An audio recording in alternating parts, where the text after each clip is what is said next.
श्री स्वामी समर्थ मैत्रिणींनो, आजच्या व्हिडिओमध्ये तुमचे स्वागत आहे। आणि आज आपण रेसिपी बघणार आहे गव्हाची खीर, जी आमच्या इकडे शक्यतो गणपतीमध्ये बनवतात। गणपती आलेल्या दिवशी आम्ही अशी गव्हाची खीर बनवतो। तर सगळ्यात आधी मी गहू स्वच्छ निवडून घेतलेले आहेत। यासाठी आपल्याला खपली गहू वापरायचे असतात। तर माझा जो खपली गहू होते ते व्यवस्थित निवडून घेतले आणि त्याच्यामध्ये जे असं थोडं मोठमोठं असे जे सातू असतात बघा ते काढले व्यवस्थित पाकडून घेऊन, आणि त्यांना थोडं पाणी लावून सुकू दिलं। थोडंसं सुकू द्यायचं आहे, जास्त सुकू द्यायचं नाही, अर्धा तासभर असं सुकत ठेवायचं आहे त्यांना घरातल्या घरातच। आणि सुकल्यानंतर मग आपल्याला मिक्सरच्या भांड्यामध्ये ते व्यवस्थित बारीक करून घ्यायचं। बारीक म्हणजे पूर्ण बारीक नाही करायचं, याला म्हणतात बघा गहू पॉलिश करणे। म्हणजे पॉलिश केलेले पण तुम्हाला दुकानात तयार मिळतात, पण मी घरच्या घरीच पॉलिश करणार आहे।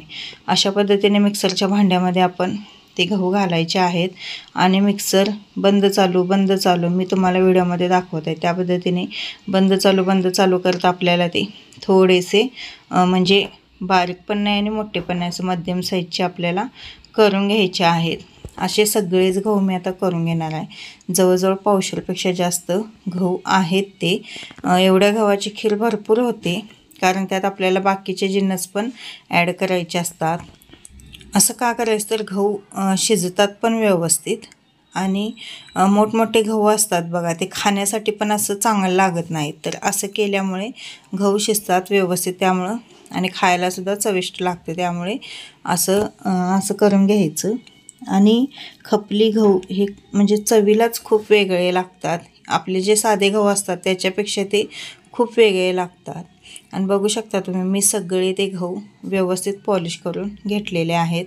तर आपल्याला आता हे पाकडून घ्यायचे आहेत व्यवस्थित, म्हणजे जो कोंडा वगैरे असतो आता पडायला आलेला आहे बघा कोंडा, तो कोंडा वगैरे असतो तो सगळा व्यवस्थित निघून जातो। तो निघल्यामुळे काय होतं तर जी खीर शिजल्यानंतर जर आपण खाताना असं कचकच आपल्याला लागत नाही, नाहीतर तो कोंडा असला की मग आपल्याला दातामध्ये असे कचकच ते लागतं, ते अजिबात चांगलं लागत नाही। आणि तोंडात असं आले की ते म्हणजे विचित्रच वाटतं। त्यामुळे ते सगळं व्यवस्थित पाकडून काढून घ्यायचं आहे। आणि आपले हे गहू आता खीरीसाठी रेडी झालेले आहेत।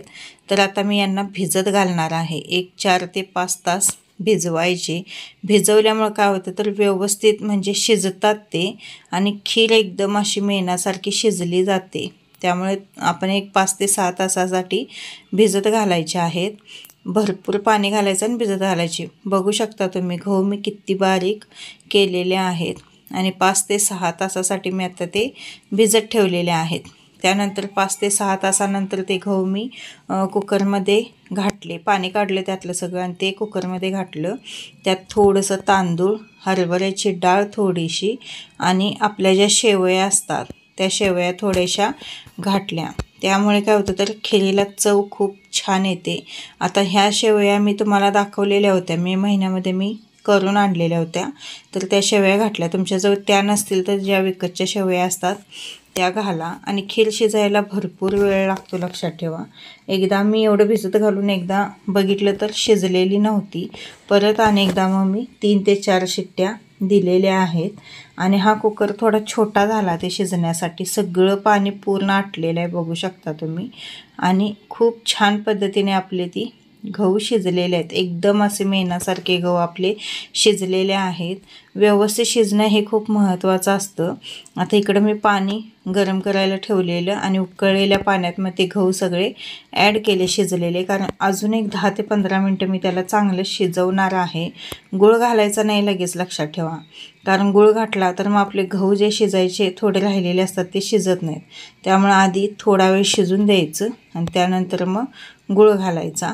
आता गूळ घातला चवीप्रमाणे, आणि गूळ भरपूर घालायचा, कारण खीर जेवढी गोड असेल तेवढंच चांगलं लागतं। साखर घालायची नाही, गूळच घालायचा। थोडेसे वेलदोडे बारीक करून घातलेले आहेत मी, वेलदोडे आणि साखर बारीक केली आणि ते त्यामध्ये ॲड केलं।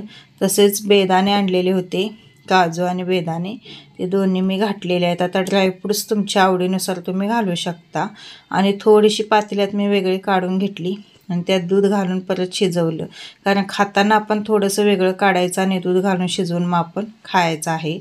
अशा पद्धतीने आपली खीर तयार झालेली आहे. मैत्रिणींनो, व्हिडिओ कसा वाटला ते कमेंटद्वारे नक्की कळवा. श्री स्वामी समर्थ.